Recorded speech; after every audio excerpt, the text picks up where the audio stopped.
Live from New Delhi, you're watching DD India News Hour, India's voice to the world. I'm Siddharth Bharadwaj. Coming up in the next hour. 6 people presumed dead in Baltimore bridge collapse. Traffic in port suspended till further notice. Biden says federal government will fund bridge rebuild. Israel recalls negotiators from Doha, saying ceasefire talks at dead end. Claims Hamas not interested in talks. Independent candidate Robert F. Kennedy Jr. taps tech lawyer Nicole Shanahan as his U.S. vice presidential pick. Shanahan brings potential financial firepower and tech industry connections to Kennedy's ticket. Last day of nominations for first phase of India's general elections. 102 constituencies across 21 states will go to polls on April 19th.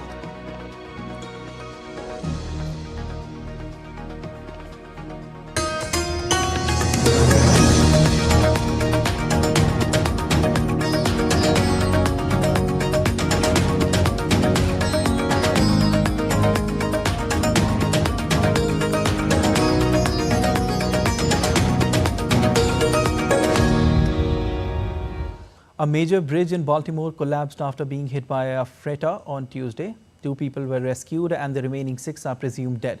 Authorities are transitioning from a search and rescue operation to a recovery effort. So we can assure the safety of those divers and the rescue personnel that are going to participate in this. If we look at how challenging it is at a simple motor vehicle crash to extract an individual, I'm sure we can all imagine how much harder it is to do it in inclement weather, when it's cold, under the water, with very limited to no visibility. Maryland Governor Wes Moore declared a state of emergency while also thanking those who are carrying out search and rescue operations. Long road. There's going to be a long road, not just as we go from search and rescue. There'll be a long road as we talk about what does the future of this region, the future of the area look like. And we're going to need each and every one of you. The U.S. Secretary of Transportation, Pete, said that rebuilding after the collapse of the Francis Scott Key Bridge in Baltimore, Maryland will not be easy. As President Biden has made clear, the federal government will provide all of the support that they need for as long as it takes. This is no ordinary bridge. This is one of the cathedrals of American infrastructure. It has been part of the skyline of this region for longer than many of us have been alive. So the path to normalcy will not be easy. It will not be quick. It will not be inexpensive. But we will rebuild together. Shocking footage revealed the moment the bridge's steel arcs disintegrated and plunged into Patapsco River. The vessel appears to have crashed into one of the supports of the Francis Scott Key Bridge. The ship caught fire and thick black smoke billowed out of it.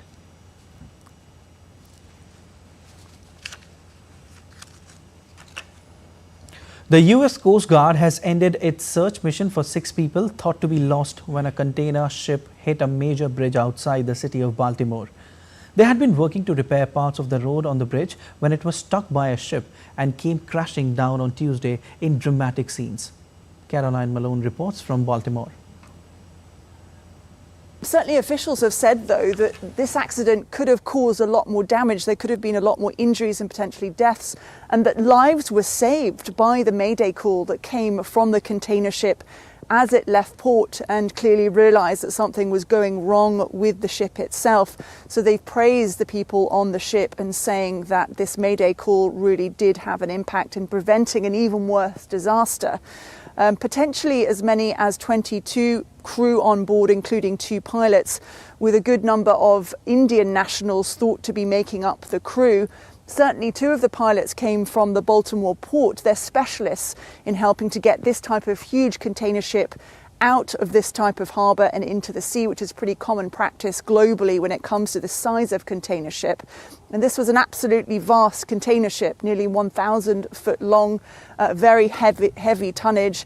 And this bridge withstood no chance, really, of not coming down when this container ship impacted it in the early hours of the morning. Now, investigators will eventually board the ship. They haven't yet, but when they do, they're going to be looking for the black boxes. They're going to want to listen to what happened and certainly get the audio of what happened so that they can piece together some of the incidents leading up to the collision and the collapse itself.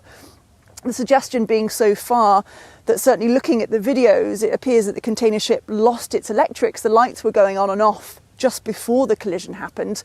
It's a hydraulically steered ship, so potentially there's a connection there. And that's something that the investigators will be looking at. And they'll also be looking into the history of the ship itself, into its safety records, into the bridge, or potentially whether the bridge could have had a different structure and when it will be rebuilt, whether it should have a different structure that could be more safe in the future. US President Joe Biden has said that the government will do everything it can to try and help this community. This is a community that's been impacted both on an emotional level by what's happened, but also on a very practical level. This is a bridge where 30,000 people usually cross every day. So those commutes are likely to be impacted, as is the port, where operations are somewhat at a standstill because these big container ships can no longer go through this area near the bridge. And there is likely to be an impact on the supply chain system coming out of the east coast of the US as well. Caroline Malone in Baltimore for DD India. Parts of the collapsed 4-lane bridge in the US port of Baltimore were lying across the hull of the Dali container ship after it smashed into a pylon hours earlier.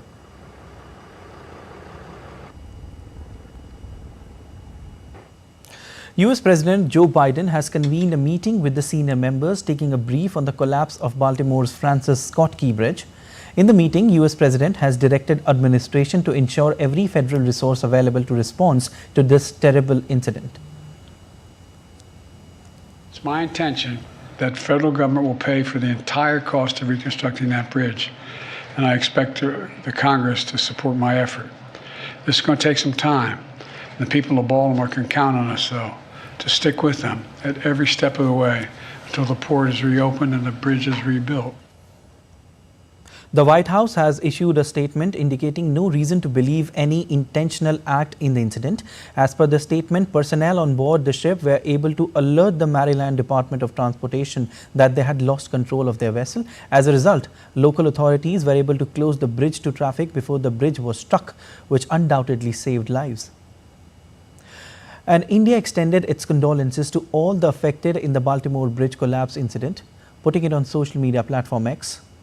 Our heartfelt condolences to all affected by the unfortunate accident at the Francis Scott Key Bridge in Baltimore. For any Indian citizens that may be affected, require assistance, the Embassy of India has created a dedicated hotline. Please reach out to us on +1 202 717 1996. All right, now update on Israel-Hamas conflict. Israel has recalled its negotiators from Doha after deeming mediated talks, in fact, on a Gaza truce at a dead end due to demands by Hamas. Hamas on Tuesday put out a statement rejecting the latest truce plan put forward by mediators from US, Qatar and Egypt at indirect talks in Doha. The group said it was sticking to its original demands for a permanent ceasefire that would lead to a full withdrawal of Israeli forces from Gaza and the return of displaced Palestinians to their homes. The Israeli Prime Minister's office said Hamas's stance clearly demonstrates its utter disinterest in a negotiated deal and attests to the damage done by the UN Security Council's resolution. Netanyahu's office further said that Israel would not surrender to what it called the terrorist group's delusional demands. The two sides had stepped up negotiations mediated by Qatar and Egypt on a 6-week suspension of Israel's offensive in return for the proposed release of 40 of the 130 hostages still held by Hamas in Gaza.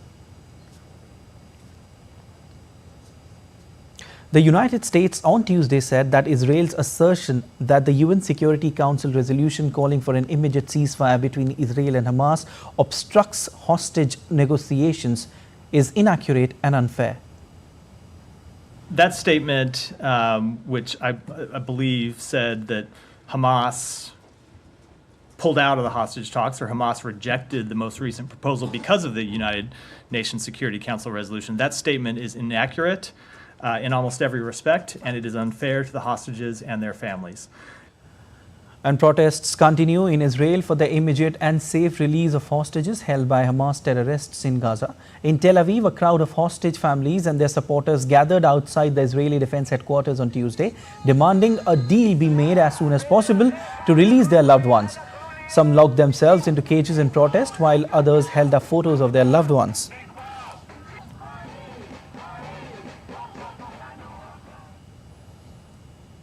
Israeli Defense Minister Yoav Gallant said on Tuesday he stressed with US officials the importance of US-Israeli ties and of maintaining Israel's qualitative military edge in the region, including its air capabilities.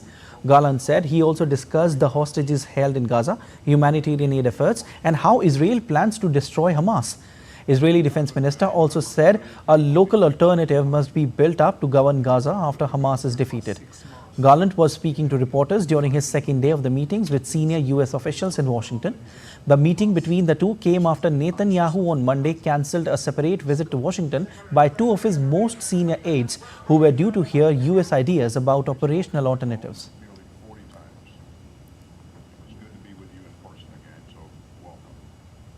Israeli army on Tuesday released a video showing multiple strikes on Hezbollah infrastructure in Lebanon.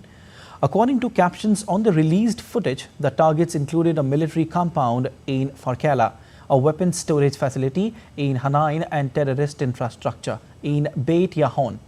The footage comes as 3 Hezbollah militants were killed in Israeli airstrikes near 2 towns in northeast Lebanon on Tuesday, and at least 7 people were killed in an Israeli strike on Nabatiyeh in southern Lebanon.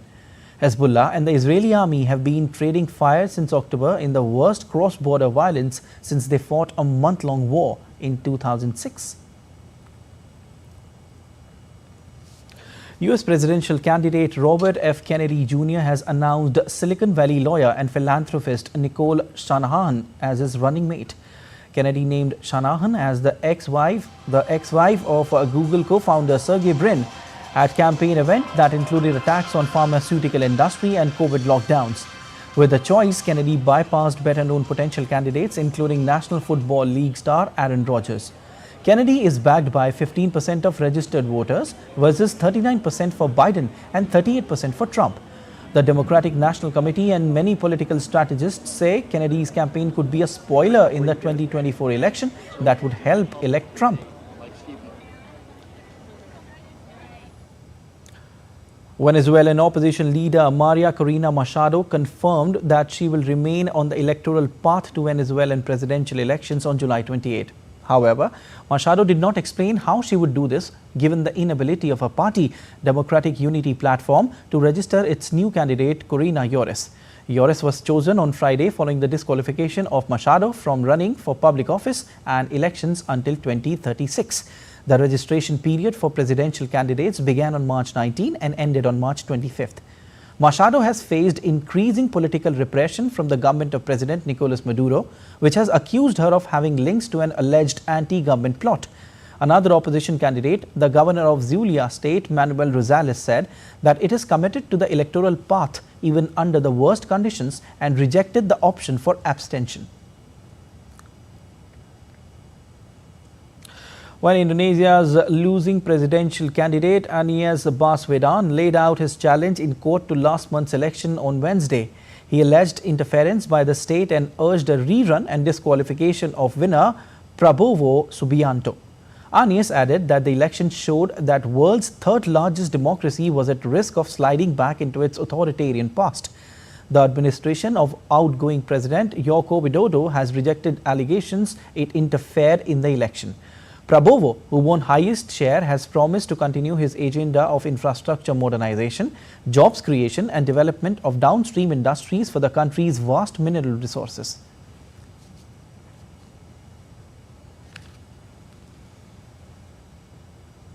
All right, and still to come on DD India News Hour.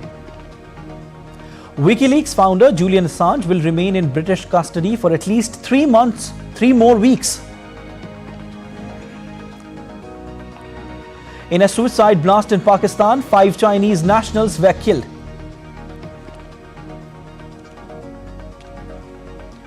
And Belgian farmers jammed Brussels' European Union district with about 250 tractors.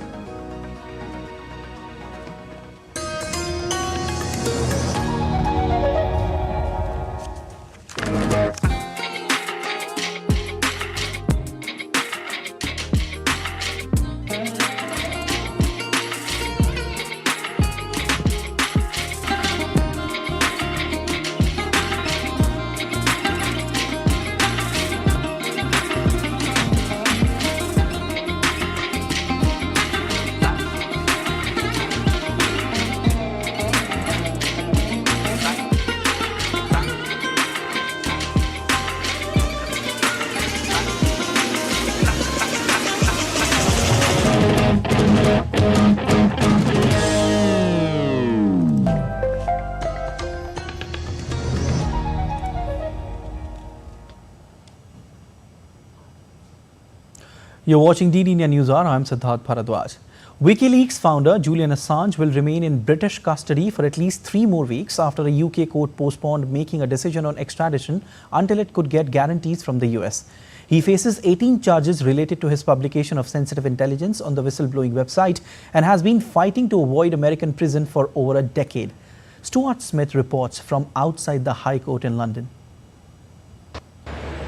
2 High Court judges in London have said they will make a decision in 3 weeks' time as to whether Julian Assange will be deported to the US or not to face trial. But first, they say they need more information from the United States Justice Department. There are 3 tests which they say need an answer before they can make that decision. Firstly, as to whether Julian Assange can rely on his First Amendment rights in the US, ones that guarantee freedom of speech, when this trial, if this trial were to take place in the US. Secondly, that he will not face any prejudice because of his Australian nationality.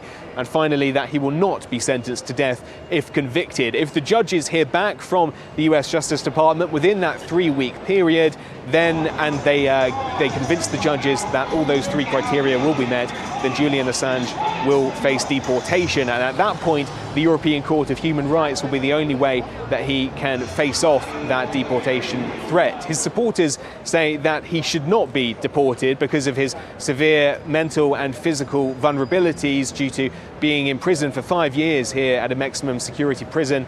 They also worry that he will face political prosecution in the US, that the arguments of the case won't be heard fairly, that there is a political desire in the US to see him locked up on these espionage charges which embarrass the US government. But the prosecution, when giving their arguments to the court as to why Julian Assange should be deported, say that he did not follow the usual practices of journalism. He endangered US sources in the Middle East by revealing their names and ultimately did not take the kinds of precautions that a publisher should have when publishing such confidential and potentially damaging information.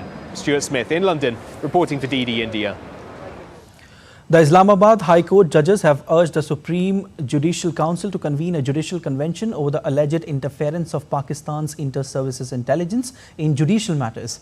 All 7 judges of the IHC, except Chief Justice Amir Farooq, wrote to the Supreme Judicial Council and all judges of the Supreme Court, highlighting how senior ISI officials have been influencing judicial proceedings and pressuring judges.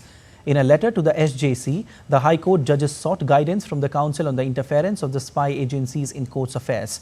This came days after the Apex Court declared the removal of former IHC Justice Shaukat Aziz Siddiqui illegal and directed that he may now be considered a retired judge. The verdict further noted that the SJC proceeded against Justice Siddiqui on the assumption that the truth or falseness of the allegations levelled by the former judge was irrelevant.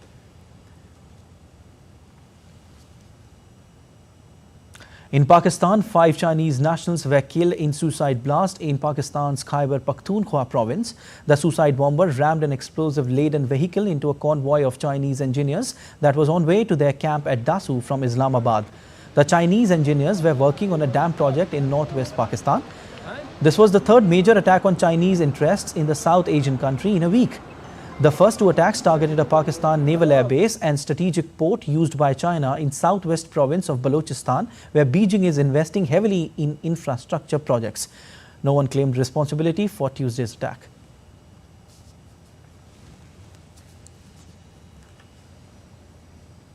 The European Union's agricultural ministers have discussed scrutinizing imports and cutting the bureaucratic burden on farmers at a meeting in Brussels. While ministers discussed relief, hundreds of tractors blocked the streets of Brussels as agitations over the bloc's policies continue. Our correspondent Ishan Garg has more. The pressure on EU officials is rising as farmers' protests continue across Europe. Many are protesting against a series of EU policies, including new sustainable farming laws and import rules. The farmers say despite some concessions, their demands haven't been met. The EU is now monitoring the price of agricultural products, but farmers say they want a law that guarantees them a sale price above their cost of production. These demonstrations are also targeting the EU's trade practices, especially the bloc's free trade agreements like the one it's currently negotiating with Latin American countries including Brazil and Argentina. The EU has agreed to impose some restrictions on the import of Ukrainian goods, but the farmers say it doesn't go far enough. They argue their profits have been hit at a time when many of them are struggling due to rising costs of farming. Officials have agreed to reduce red tape and water down some of their environmental regulations to help farmers, but all of that has failed to quell the farmers' anger. That's why for the third time this year, hundreds of tractors rolled onto Brussels streets. Though the demonstrations on Tuesday were smaller than previous ones, farming groups say it shows their desperation. They say they want to keep the pressure up and get more concessions from officials. The Belgian agricultural minister says the bloc is working on offering concrete solutions to the farmers. There are concerns in Brussels about the farmers' movement being capitalized on by right-wing groups in the upcoming European Parliament elections in June. And that is why officials are hoping to pacify the protesters before then. Ishan Garg in The Hague, reporting for DD India. Belgian farmers jammed Brussels' European Union district with about 250 tractors on Tuesday ahead of the meeting of the bloc's agriculture ministers. Protesters poured dirt, threw beets and sprayed manure, while police answered with water cannons and tear gas at the protest. The farmers say more should be done to ensure fair prices and move away from export-oriented free trade agreements. EU members are debating how to grant Ukraine a further year-long extension of tariff-free access to its markets, while also placating farmers who have protested for months. Spokesperson of Belgian Farmers Union, Fugia, said that protest intends also to send a message to society in light of the upcoming European elections in June.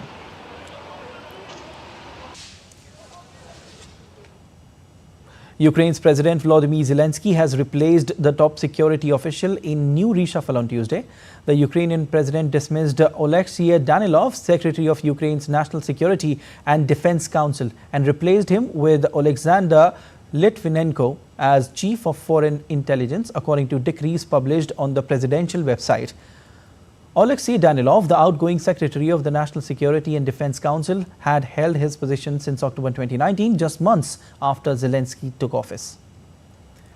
Zelensky, speaking later in his nightly video address, said Danilov was being transferred to new duties and said that the strengthening of Ukraine and the renewal of state system in all sectors will continue.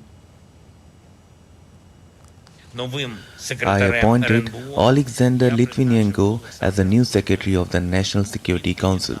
He will combine his experience of leading the Foreign Intelligence Service with the task facing the National Security and Defense Council of Ukraine.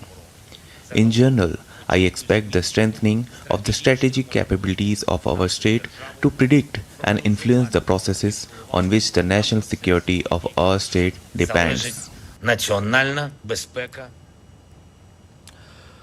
Two clandestine ovens and 7 clandestine graves containing 27 bags supposedly contain human remains were discovered in Mexico on Sunday. The searchers, who look for missing people in the central state of Jalisco, tracked an area near airport of capital city Guadalajara after receiving an anonymous call. On Tuesday, members of the police and the prosecutor's office moved to the area to investigate the discovery.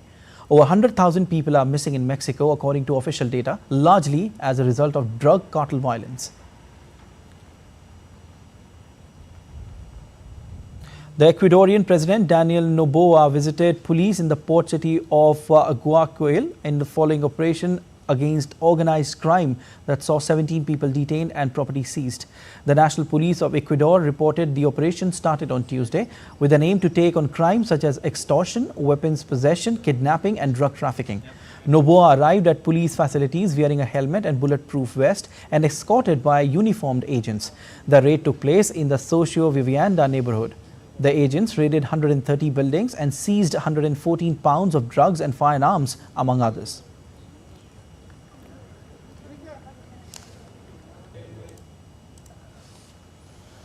Thousands of people protested in Budapest near Parliament on Tuesday, demanding the chief prosecutor and Prime Minister Viktor Orban resign after a former government insider accused senior aide to Orban of trying to interfere in a graft case.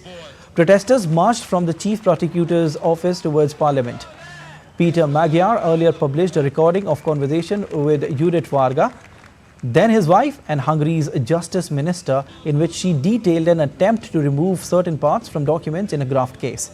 The case is centered on a former Justice Ministry State Secretary, Pal Volner, who was charged in 2022 with accepting bribes.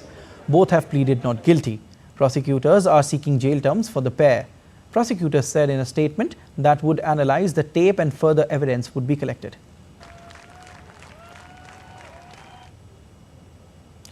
Employees of Argentina's Family Agriculture Ministry staged a protest in Buenos Aires on Tuesday amid concerns over potential job cuts following an announcement of ministry's closure. Last week, presidential spokesperson Manuel Adorni declared the shutdown of INAFCI as a measure to curb government expenditure. Protesters say the move is expected to result in over 900 job losses, with workers warning of potential impacts on consumers who purchase goods from local farmers. The government has accused INAFCI of mismanaging funds.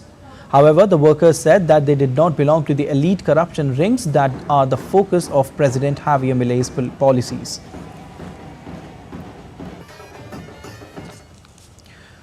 Bolivia opened the country's first biofuel plant on Tuesday as part of an effort to curb the fossil fuel subsidies and to offset the fall of the local gas production.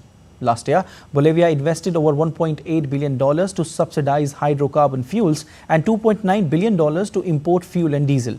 The country's first plant was built in the Santa Cruz region. Another is planned in an Alto near the city of La Paz. It is expected that the two will produce 3,000 barrels per day.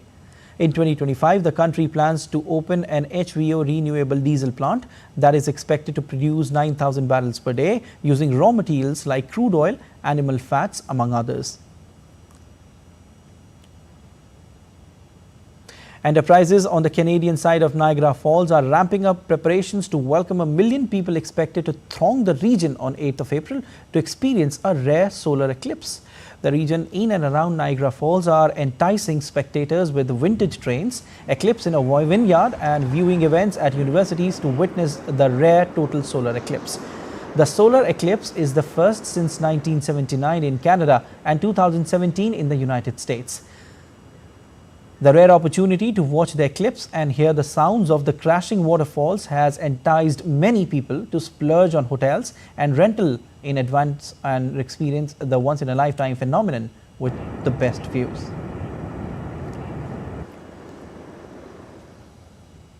All right, let's take a look at other stories making news around the world. Saudi Arabia will participate in the Miss Universe pageant for the first time, making it a historic event for the Islamic country. Rumi Al-Qahtani, a beauty pageant veteran and an influencer, on Monday announced this news on her Instagram handle that she will be representing the kingdom in one of the most popular pageants in the world. The fifth largest jackpot in the history of the US multi-state Mega Millions is up for grabs. A lucky winner could scoop up $1.1 billion before tax. The top prize ballooned after remaining unclaimed for 30 consecutive drawings. The next Powerball drawing for $865 million also up for grabs on Wednesday. The 25-year-old American woman Lexi Alford set the world record for the first person to circumnavigate the globe in an all-electric vehicle. Alford crossed the finish line in France's Nice on Tuesday. The adventurer drove 30,000 kilometers through 27 countries and crossed 6 continents in new electric Ford Explorer. feels really surreal to be here. And still to come on DD Indian News Hour. Election Commission of India deploys resources to educate every Indian voter as Lok Sabha polls approaches near. Poll fever grips India. We get you all the live inputs from DD India correspondents on ground. Houseboats in Dal Lake attracting tourists from all corners of the globe.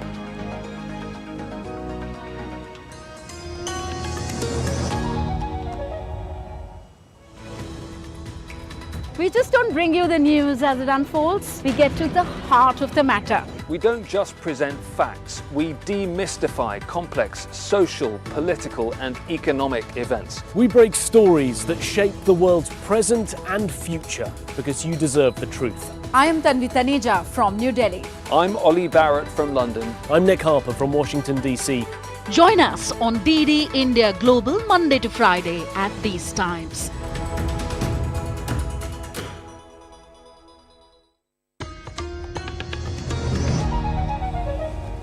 You're watching DD Indian News Hour. I'm Siddharth Bharadwaj, and let's have a look at the headlines once again. 6 people presumed dead in Baltimore bridge collapse. Traffic in port suspended till further notice. Biden says federal government will fund bridge rebuild.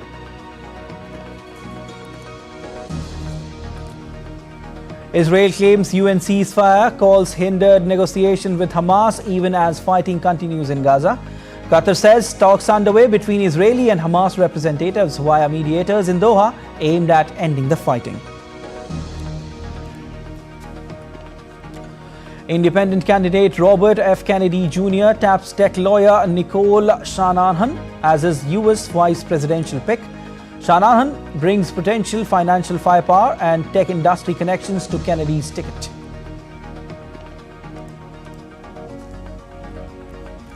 Last day of nominations for first phase of India's general elections. 102 constituencies across 21 states will go to polls on April 19.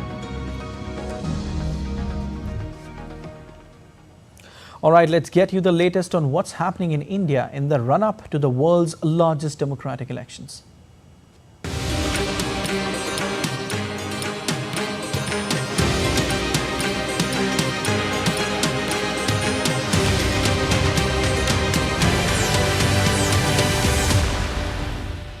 Today is the last day for filing nominations for the first phase of polls for India's lower house of parliament. The elections will be held for 102 parliamentary seats in 17 states and 4 union territories in first phase. 39 seats of Tamil Nadu, 12 seats of Rajasthan, 8 seats of Uttar Pradesh, 6 seats of Madhya Pradesh, 5 seats each in Uttarakhand, Assam and Maharashtra, 4 seats of Bihar, 3 seats of West Bengal, 2 seats each in Arunachal Pradesh, Manipur, Meghalaya and 1 seat each in Chhattisgarh, Mizoram, Nagaland, Sikkim, Tripura, Andaman and Nicobar Islands, Jammu and Kashmir, Lakshadweep and Puducherry will go to the polls in the first phase.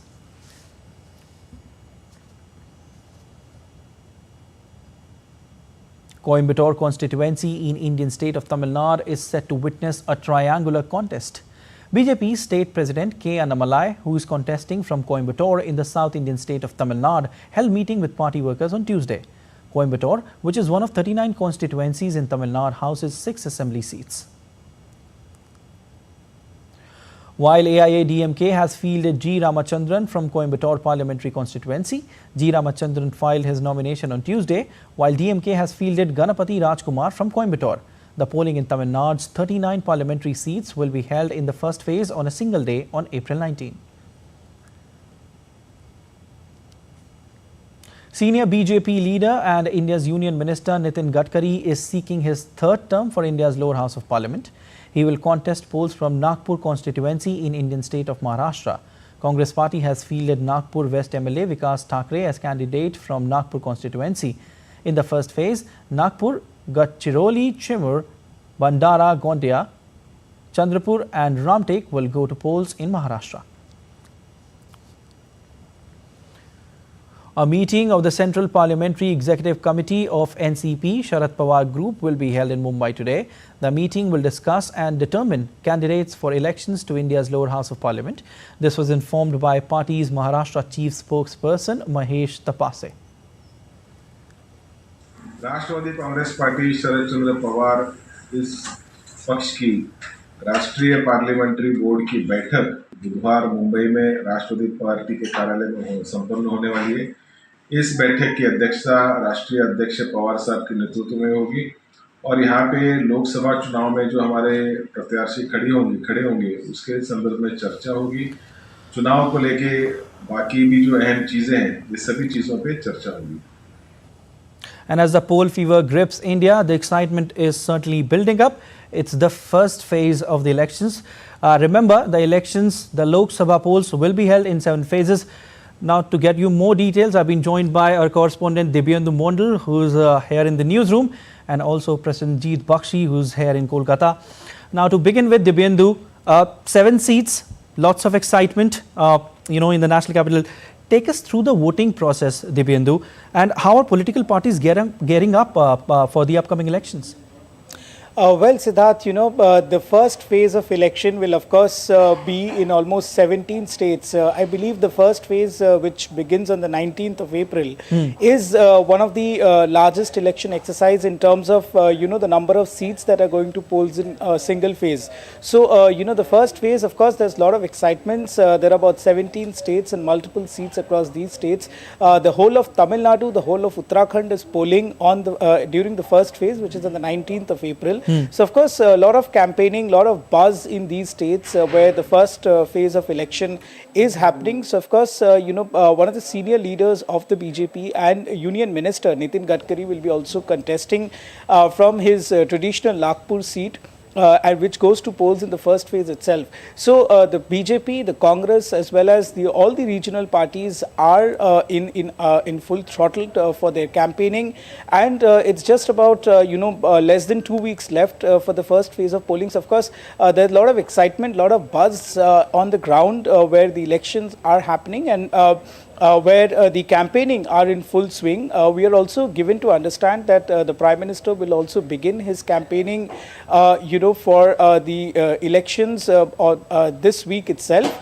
He will be traveling to Uttar Pradesh, is what we are being told, where he will be addressing a massive rally. So apart from that, he will be also visiting Uttarakhand for a rally for a political rally where he will be addressing the voters. Of course, a lot of excitement, a lot of buzz around the election in India, and most of the states that are going to polls in the first phase are in campaign mode. Yes, back to you. Definitely. Hold on, Dibyendu. I'll come back to you. Now, I would like to go across to a correspondent who's there in Kolkata, Prasenjit Bakshi. Prasenjit, now tell us, first of all, how's the excitement there? First phase of Lok Sabha polls, and why, West Bengal Lok Sabha elections 2024 is significant. Look, Siddharth, the two things is that this is the biggest phase in 7 phase of election in India. But for West Bengal, it is the smallest phase.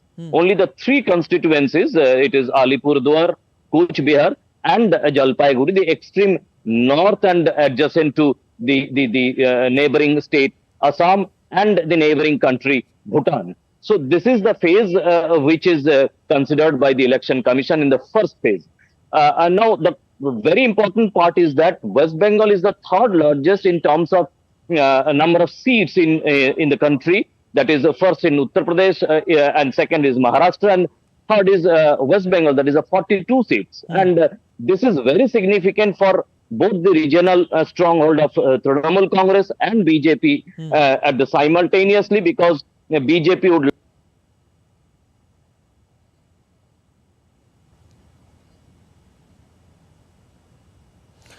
All right, we are trying to reconnect with our correspondent Prasenjit Bakshi, who's there in Kolkata, and he was talking about what's happening in West Bengal, who's having a stronghold in the state. Could you hear? I think we have reconnected with our correspondent Prasenjit, who's there in West Bengal. Prasenjit, can you hear me?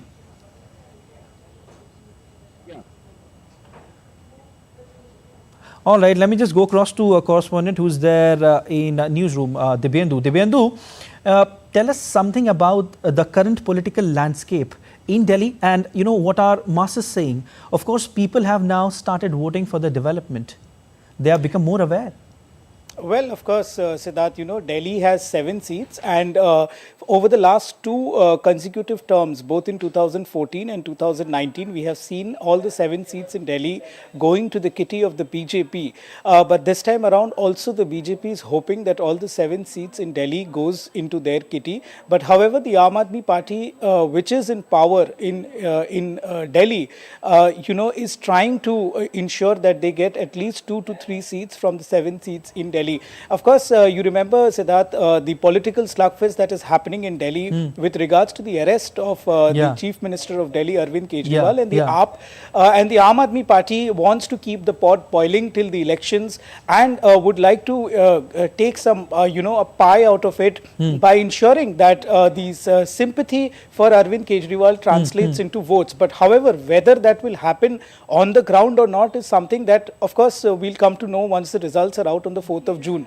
But the Aam Aadmi Party as well as the Congress, which in fact seems to be a lot divided in this issue, while on the other hand you see the Punjab unit of the Congress is against the Aam Aadmi Party and have been criticizing the Aam Aadmi Party on the liquor scam.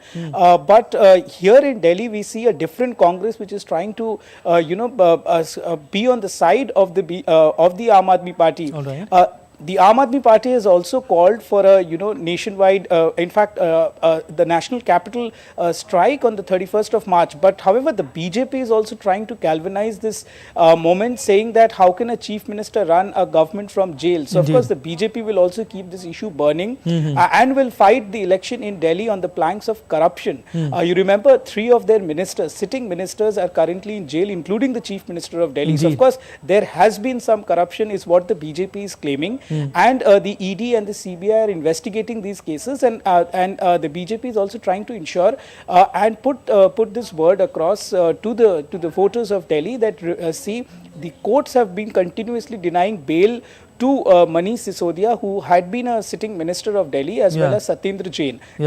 So, you know, so which clearly indicates that there has been some sort of corruption within the Delhi government, and, a party that was formed out of the anti-corruption movement has themselves been involved in corruption. So, of course, the BJP will also try to, you know, pick this issue up and will try to put this message across to the voters and ensure that... yeah, very quickly, Dibyendu, do you think after the arrest of Arvind Kejriwal in the alleged liquor scam, you know, do you think that stronghold will not be there in this year's election? Well, Siddharth, you know, the BJP and the Aam Aadmi Party has still not started campaigning with the full might. Also because we are almost about 2 months away from the elections here in the national capital. But whether the arrest of Arvind Kejriwal will translate into votes for the BJP or for the Aam Aadmi Party will, of course, we'll have to wait and see how that plays out in terms of in the minds of the voters. But of course, this issue will keep boiling, and all the political parties in Delhi that are in the fray will, of course, try to rake up the issue of you know, corruption on the other hand and development on the other hand. We have to wait and see. The results will tell, you know, which party is having a stronghold in this year's election. We also have a correspondent, Prasanjit Bakshi, joining us from Kolkata. Prasanjit, you were saying something, but as a matter of fact, in 2019 Lok Sabha elections in West Bengal, TMC led by Mamata Banerjee saw a decrease in seats from 30 to 18, while the BJP made significant gains, securing 18 seats compared to just 2 in 2014. Things are changing. How do you see this? Exactly, Siddharth. That is what this time the battle is very intense between BJP and Trinamool Congress. BJP would love to increase the number, and at the same time, Trinamool Congress is fighting tooth and nail to increase its number. In the first phase, the area, as I told you, Alipurduar, Kuch Bihar, and Jalpaiguri, this is a Duars region of West Bengal, it is called, and the tea garden region. This is very important. The last time, all the 3 seats were backed by BJP itself. John Barla was the minister from here. Nishit Pramanik was minister from here, though this time John Barla is replaced by the BJP Assembly Chief Whip, Mr. Manoj Tigga, but Dr. Jayant Rai from Jalpaiguri and Nishit Pramanik from Kuch Bihar, they are repeated and they are fighting. So in one way, I must say that the first phase itself is very crucial for both the parties. BJP would try to retain its stronghold in all these three constituencies, and Trinamool Congress, the main contender, is fighting to get back at least one from out of these three constituencies, Siddharth. Prasenjit, very quickly, if I compare from 2019, now it's 2024, how has the political scenario changed in West Bengal? Look, corruption has become a major issue against Trinamool Congress, and recently the entire universe has come to know about the women atrocity in Sandesh Khali of south of West Bengal, that is in Sundarban area. So that has become a major issue this time. So corruption and the safety of women folk, these are the two issues which are going to play a very key role in this 2024 elections in West Bengal, Siddharth. All right, with this, thank you so much, Dibyendu Mondal, who is joining us from Newsroom, and also Prasenjit Bakshi, both of you. Thanks for analysis. Well, voter awareness programs play a key role during elections. It aims to guarantee that individuals are aware of their right to vote and that they use it responsibly. Here's a report.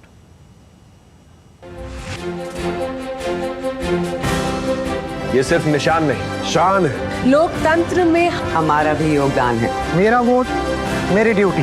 मेरा vote, मेरी duty. The Election Commission of India has the mandate to conduct elections to the various assemblies as well as the parliament of the nation. The task is much more than just the logistical preparation for the voting process. In fact, the ECI spends a considerable amount of time and attention to educate the voters for their rights. Various campaigns are launched regularly to evoke the spirit of democracy and the power of one vote. On the National Voters' Day on 25th January, ECI launched a national-level multimedia campaign to educate and raise awareness among voters for the upcoming 18th general elections to the lower house of the Indian Parliament.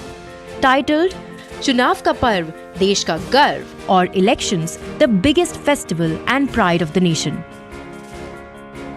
The campaign underscores the significance of elections as not only the largest celebration of democracy, but also as a source of pride for individuals and the entire nation.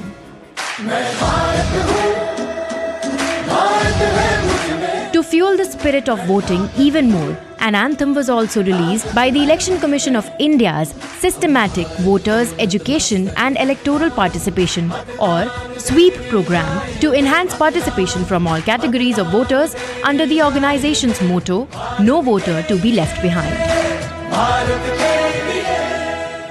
Voter education and awareness is an essential part of the electoral process. The ECI aims to make voters aware of the power of a vote. Also, the Commission tries to inculcate a sense of belonging and ownership with the voters. It has striven to drive home the point that their participation in the election is crucial in order to guarantee a responsible, responsive, and democratically elected government. Voter awareness involves electoral as well as civic education. The key aspects covered are election process, political parties and their manifestos, antecedents of candidates. Many educational institutions and organizations hold different activities like sporting events, essay writing contests, poster making competitions, marathons, etc. to raise awareness among people about voting.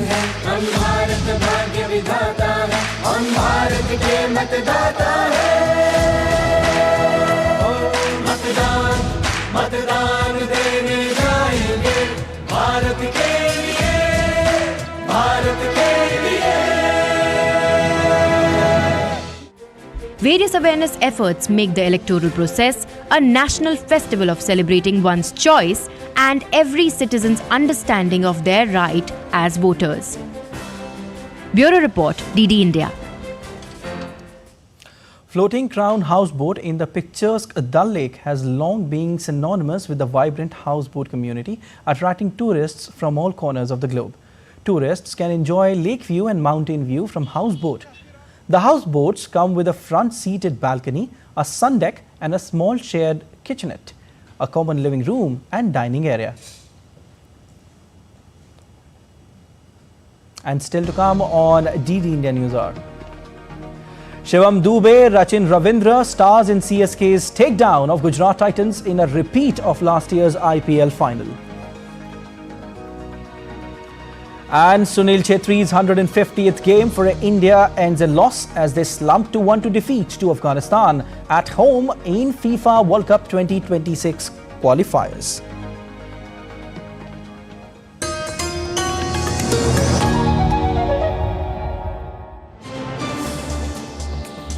Voice of a rising aspirational world.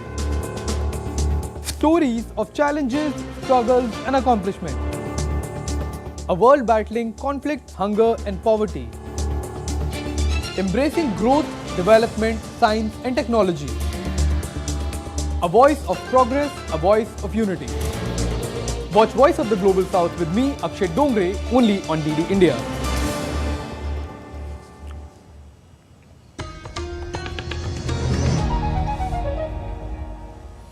You're watching DD India News Hour. I'm Siddharth Bharadwaj. On to business now.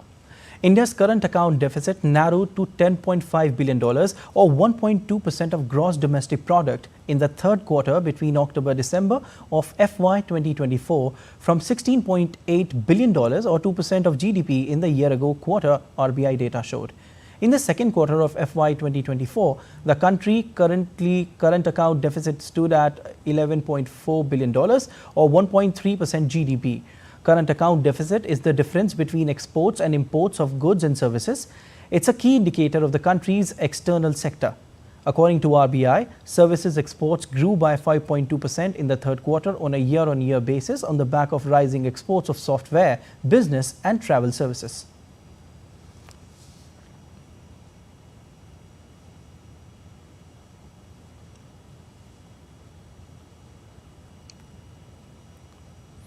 You're watching DD India News Hour. Time now for sport. Sunrisers Hyderabad will take on five-time champions Mumbai Indians today at the Rajiv Gandhi International Stadium in Hyderabad.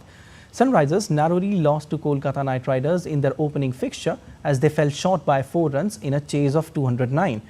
But Sunrisers, with a new captain in Cummins, have shown signs they can go distance with some quality players. On the other hand, Hardik Pandya lost the opening game as Mumbai Indians skipper against Gujarat Titans. Despite the loss, Mumbai will be content that Jasprit Bumrah is fit and back and Rohit Sharma is in excellent nick.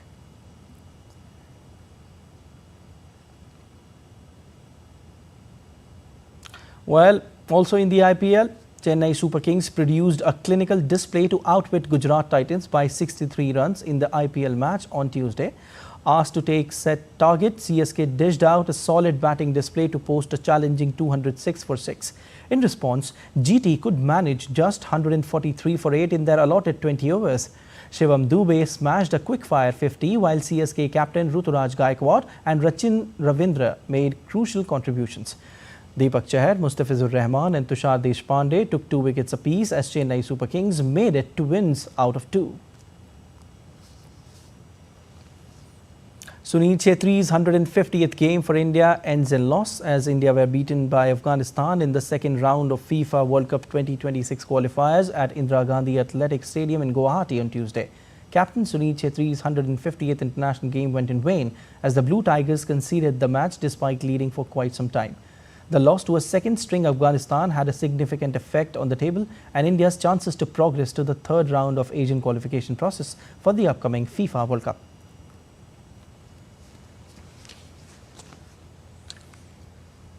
Star golfer and former champion Anirban Lahiri is set to return to the Indian Open, the country's national open, which have an enhanced prize money of $2.25 million this year. The Indian Open will have 144 players, including 33 Indians, competing for the top prize from 28th to 31st of March at the DLF Golf and Country Club in the New Delhi suburb of Gurugram. Lahiri, who had clinched the title in 2015, last played in the 2019 edition before the outbreak of COVID-19. He spoke to DD India's Abhishek Mahajan. Let's have a look. Indian golfer Anirban Lahiri is with us. Anirban, welcome to DD India. I appreciate you giving us your precious time. First of all, you'll be playing Indian Open after 5 long years. Yes. Excited to play the tournament? Yes, very excited. Very happy to be back here in Delhi at DLF. The National Open is very special to any of us, professional golfers from India. Having won it many years ago and having had some of my best memories come from an Indian Open, it's lovely to be back. Any fond memories of playing Indian Open, and tell us about this golf course also. So many memories, going back to when I won in 2015 and when I came inches from winning in 2016, again battling it out with my dear friend SSP who won that year, to my third place finish way back in 2009, I think, which actually got my Asian Tour card back then. So it's been life-changing for me, even going back to 15 years ago. So yeah, it's very close to my heart. DLF, of course, is probably a fantastic venue, great golf course, tough, good challenge. So I'm excited to be back and competing. You've been part of Olympics before, twice, yes. Rio and Tokyo. Now channeling all your energies into making the cut for Paris? Yes, it's an uphill task for me. I don't have that many opportunities, 1 or 2 actually, to be precise. So yes, that's definitely been on my sort of yearly goals list. But again, I have to just focus on the job at hand, focus on the process, and once I tee it off on Thursday, all my energies are going to be focused at doing my best this week. And if I can do that, it'll probably improve my chances of being on that flight. So can't think too far ahead. Just focusing right now, one shot, one round at a time. Skateboarding wonder kid Sky Brown, who made world headlines when she became an Olympic medalist at 13 in Tokyo, turned heads on Tuesday in central London with a performance at a half-pipe held up by 2 vintage London buses near the city's iconic Tower Bridge.